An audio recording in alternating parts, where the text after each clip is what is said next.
Hello everyone, आप लोगों का वेलकम है माफिया किंग के नेक्स्ट पार्ट में।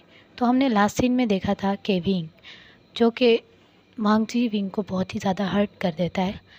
फिर ऐसे ही विंग सुबह हो जाती है और वांगजी विंग के उठने से पहले ही विंग के लिए ब्रेकफास्ट बना देता है। विंग अब सोफे पर जब उठकर बैठता है, विंग के पाँव अभी भी बंधे हुए थे। विंग के हाथ पाँव वांगजी खोल देता है। विंग फिर चुपचाप वांगजी कहता है, विंग लो खाना खाओ। विंग को अपने हाथों से वांगजी खाना खिलाने लगता है। फिर विंग की आंखों से अभी भी टेयर्स निकलने लगते हैं।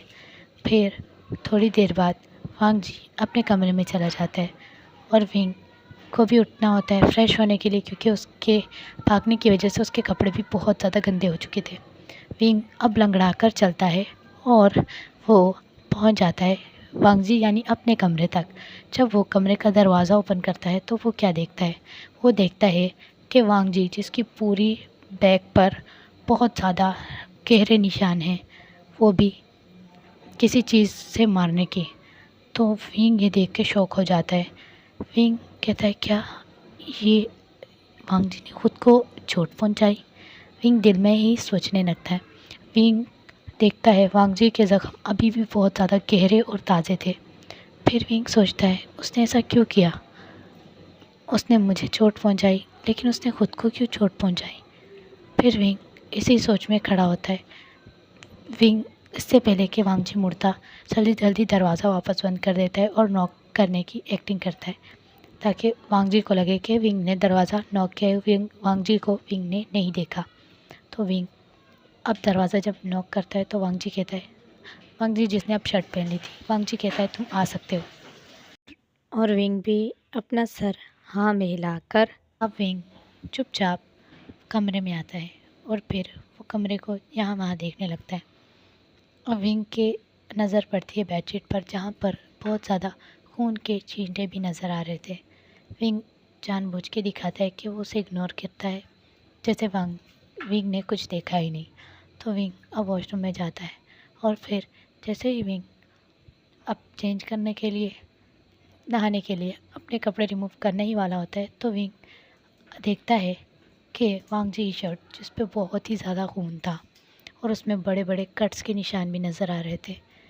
विंग अब ये देखकर सोच में पड़ जाता है कि ये क्या क्या वांगजी ने खुद को सज़ा दी है क्योंकि उसने मुझे तकलीफ़ पहुंचाई? फिर विंग चुप रहता है और कुछ सोचता है, बस वो यहीं सोचकर चुप हो जाता है।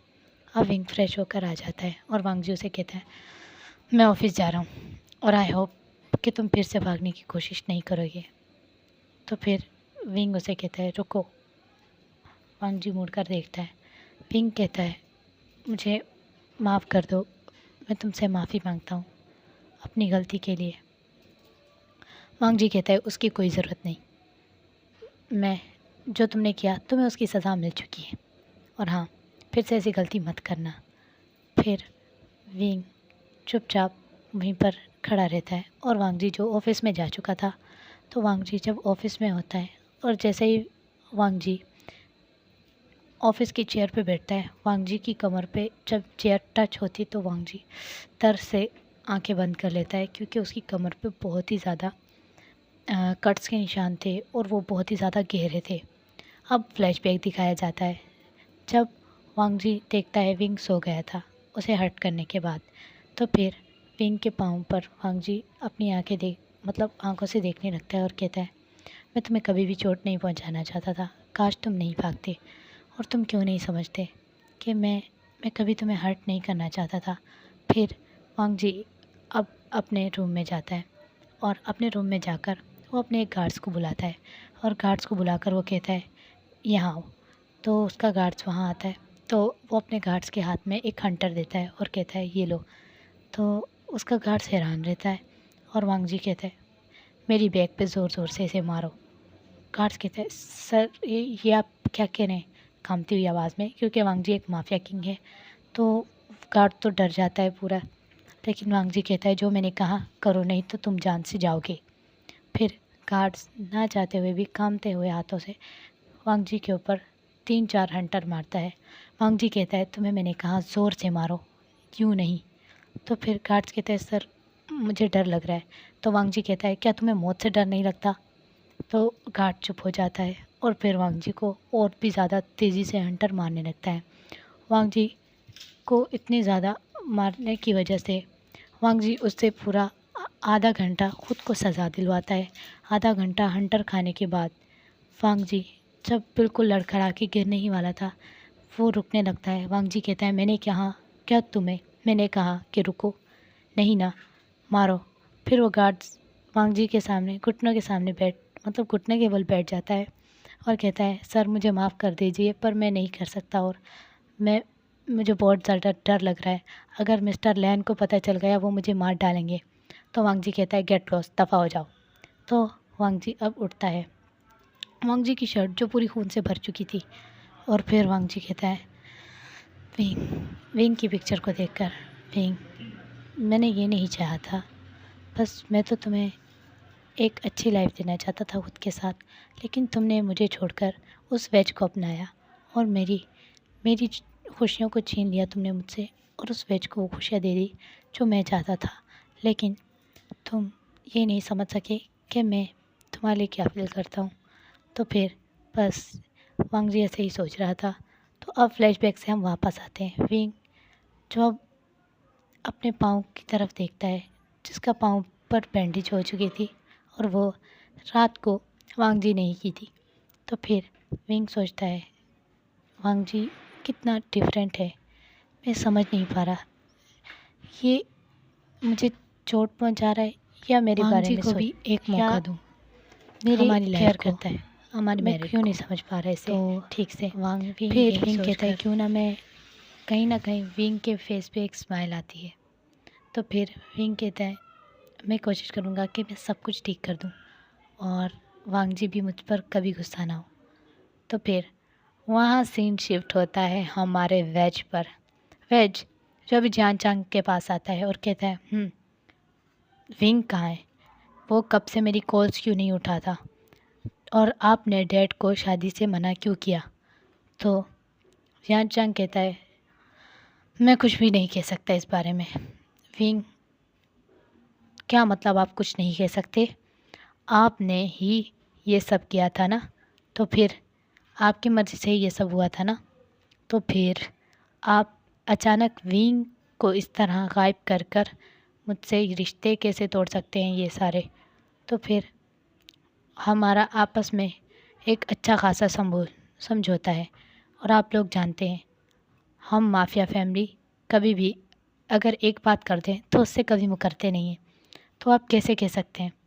मोरो फैमिली को पता है कि विंग और वेज दोनों एक ही माफिया कॉरपोरेशन पे काम करने वाले थे, लेकिन आपने क्या किया? हाँ, विंग को गायब कर दिया।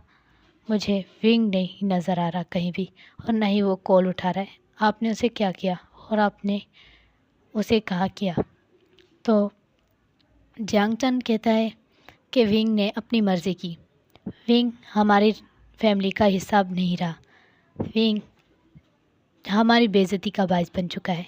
उसने हमारी इज़्ज़त को मिट्टी में मिला दिया, हमारी नाक कटवा दी। और मेरे डैड ने सही कहा था कि विंग सिर्फ हमारी बेइज्जती का बायस है।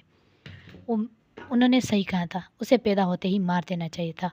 वांग जी फिर वेज जो है वो कहता है मुझे आपकी बकवास में कोई इंटरेस्ट नहीं। तो वेज ऐसे कहता है जियांग चांग को। जियांग चांग कहता है तुम अपनी ज़बान संभाल कर ज़रा बात करो। तो वेज कहता है तो आपने क्या किया अगर मैं अपनी ज़बान संभाल कर बात करूं? आपने अपनी ज़बान जो दी थी आप उससे मुकर कैसे सकते हैं? तो विंग के ब्रदर कहते हैं तो तुम्हें सुनना है कि विंग कहाँ है तो शौक से सुनो कि वो कहाँ है। हमारे मुंह पर काला थोप कर वो उस 2 टके के लैन वांग जी के साथ भाग गया और उसने हमारी सारी कंपनी की इन्फॉर्मेशन भी शायद अब तक वो उसको दे चुका होगा। अब वेज गुस्से से उठता और कहता है वो मेरा सोलमेट था, वो ऐसा कैसे कर सकता है? तो फिर वो कहता है मैं इसमें कुछ नहीं कर सकता, तो अगर तुम्हें कुछ प्रॉब्लम है तो जाकर वांग जी से बात करो और मैं उन दोनों की शक्ल भी नहीं देखना चाहता।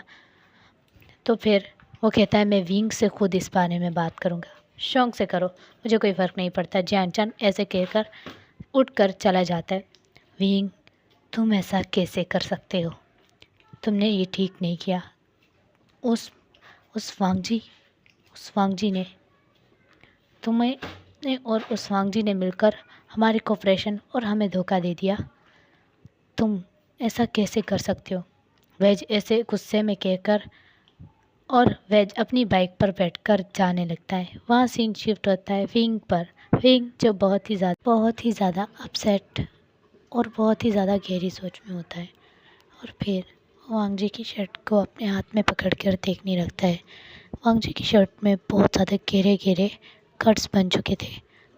फिर अगर इस शर्ट पर इतना ब्लड और इतने कट्स हैं तो वांगजी के ऊपर कितने ज़्यादा होंगे। विंग जो भी था, वांगजी विंग का हस्बैंड था, और विंग भी बहुत ज़्यादा केयरफुल पर्सन है।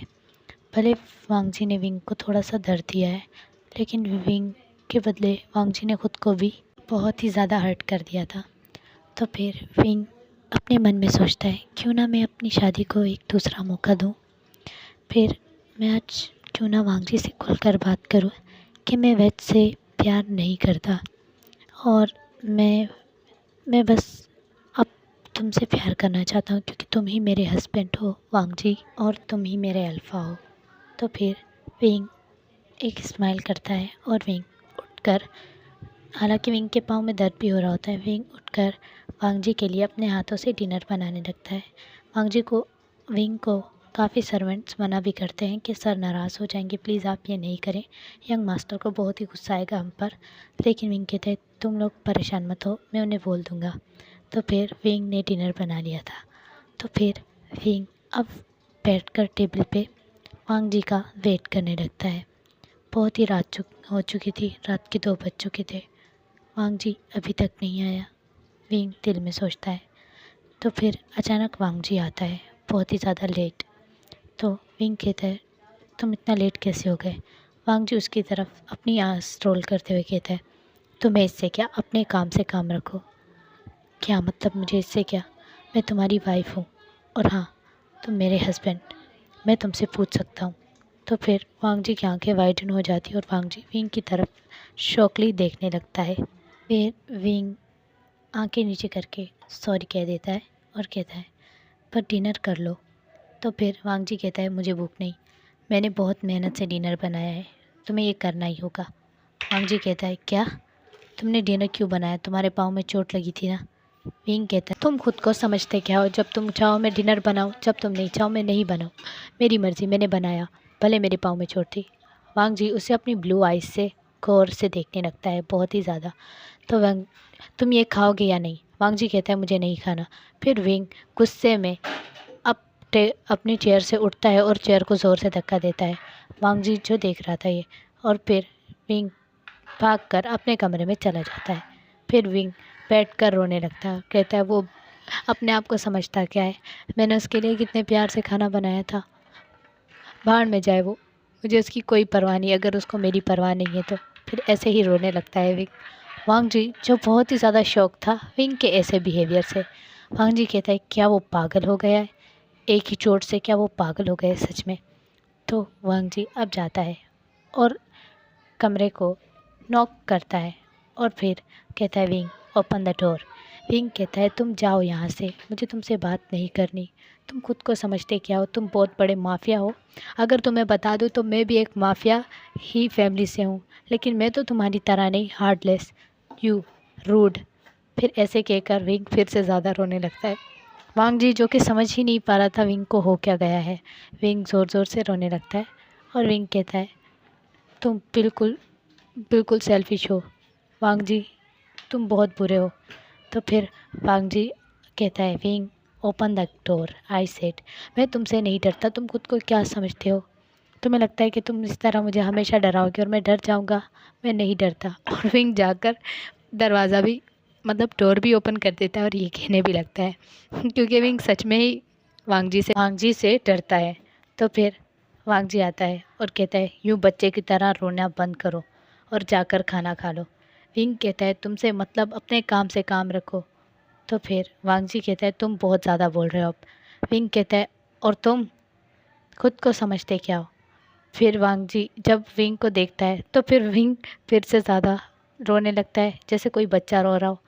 तो फिर वांग जी एक गहरी सांस लेता है और जो डिनर था उसे अपने हाथों से उठाकर कमरे में ले आता है और फिर विंग को बोलता है यहाँ पर उठकर बैठ जाओ सोफ़े पर, ना कि ज़मीन पर बैठो, तुम एक माफिया की वाइफ हो। तो फिर विंग विंग जो चुपचाप वांग जी को देखने लगता है और विंग जैसे उठने लगता है उसके मुंह से एक आवाज़ आती है, मतलब विंग को दर्द होता है और उसके मुंह से आवाज़ निकलती है। फिर वांग जी उसे ब्राइडल स्टाइल में कैरी करता है और फिर उसे सोफे पर बिठा देता है। फिर वांग जी विंग को कहता है खाना खाना स्टार्ट करो। विंग कहता है मुझे नहीं खाना। तो फिर वांग जी विंग को खुद अपने हाथों से खाना खिलाना लगता है।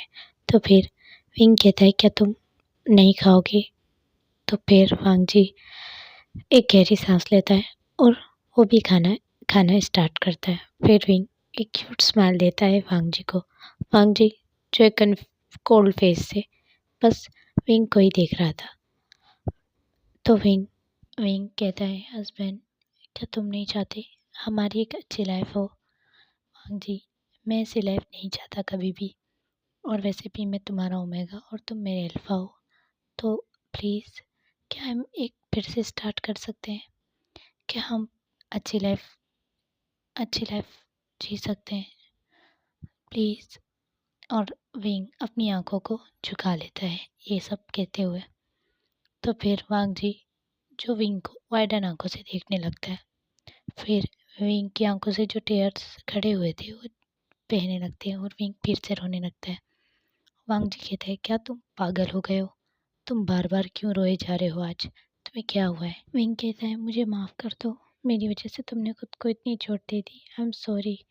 विंग वांग जी को हक कर लेता है।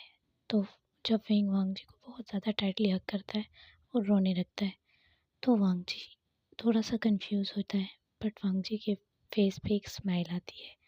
और फिर वांग जी विंग को कहता है विंग रोना बंद करो। फिर वे वांग अनजाने में विंग ने ही वांग जी को इतनी टाइटली हक कर लिया था कि वांग जी के जो ज़ख्म थे वो बहुत ज़्यादा गहरे होने लगते हैं और उसमें फिर से ब्लड निकलने लगता है। तो वांग जी को दर्द तो महसूस ही नहीं हो रहा था। वांग जी क्योंकि बिल्कुल खो गया था विंग के वर्ड्स और उसके गले लगाने पर। तो फिर कुछ देर बाद विंग जब अपने नाखून गाड़ने लगता है वांग जी की शर्ट में, क्योंकि वो बहुत ज़्यादा टाइटली उसे हक कर रहा था। तो फिर वांग जी की आंखें वाइडन होती हैं और वांग जी अचानक विंग को खुद से दूर करता है। और फिर विंग जब अपने हाथ पर देखा, मतलब विंग जब अपने हाथ पर देखता, विंग के हाथ पर ब्लड लग गया था। तो विंग जल्दी जल्दी वहाँ से फास्टिंग बॉक्स उठाता है टेबल से और फिर वो वांग जी की तरफ आने लगता है। फिर वांग जी को वो आई एम सॉरी हस्बैंड, मैंने आपको फिर से हर्ट कर दिया। तो ऐसे कहकर वो वांग जी को देखने लगता है और फिर वो वांग जी की मतलब कमर पे देखने लगता है वो निशान और वो सब। सो गाइस आज के लिए इतना ही, तो हम अगली वीडियो में देखते हैं कि क्या हो गया। और मैं आपको ये बता दूं कि ये एफ जिस राइटर ने लिखा है तो सारा क्रेडिट उसे ही जाता है। तो उन्होंने अपना ना ये एफ प्राइवेट कर दिया था तो इसलिए फिर मैं आपके साथ शेयर नहीं कर पाई। Sorry for late. Okay bye.